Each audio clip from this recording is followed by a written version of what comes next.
Hello and welcome back to 1986 here in the house.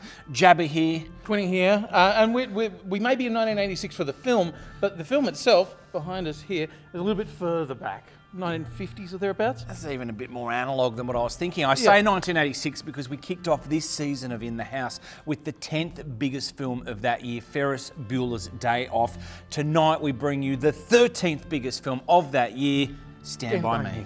Oh, I love this film. Now, based on a short story by Stephen King called The Body. Yeah. Now, it's a part of a short story collection, is that right? So he had two famous ones. He had the Bachman books that he wrote as Richard Bachman, which of course gave us The Running Man, yes, which needs to be in the house. Needs to be, oh, yeah. And he gave us different seasons, which of course gave us Rita Shawshank and the Shawshank Redemption, about the poster and the escaping from prison behind the big posters. Yep. That was nominated for Academy Award alongside Pulp Fiction, lost out to Forrest Gump. Yep. That collection of stories also had a story in it called The Body, which gave us the film Stand By Me. I love Stephen King, he's a cracker writer. And what's more, this is the film that Stephen King, after he saw the first screening of it, after the director had showed it to him, he was shaken. Like, he was utterly, utterly shaken. He said, that's the best adaptation of my writing that I've ever seen. I wonder what he thought of Brian De Palma's Carrie, but that is another story. Well, you know.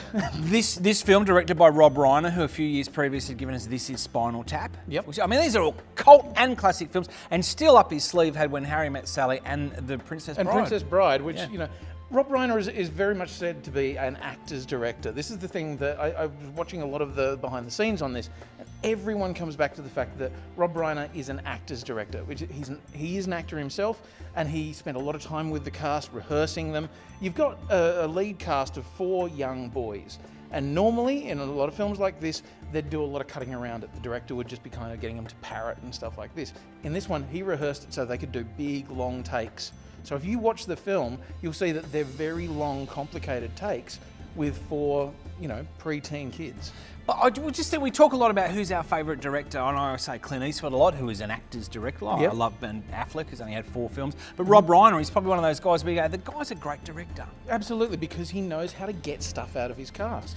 Like, he was talking to one of the cast members about how, you know, getting to the emotion of a scene.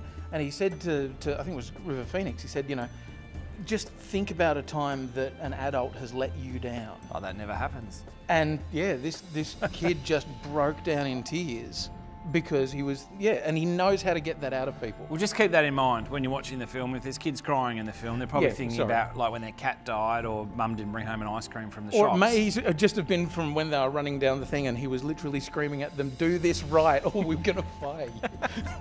I love this film. I think we should get stuck into it. We need to see more Stephen King in the house. I'll just say that right now. And more Rob Reiner. Yeah, absolutely. Great cast, incredible film, and something really, really heartfelt. And that's what I love about it. This is about childhood. This is about growing up and learning who you are. It certainly is.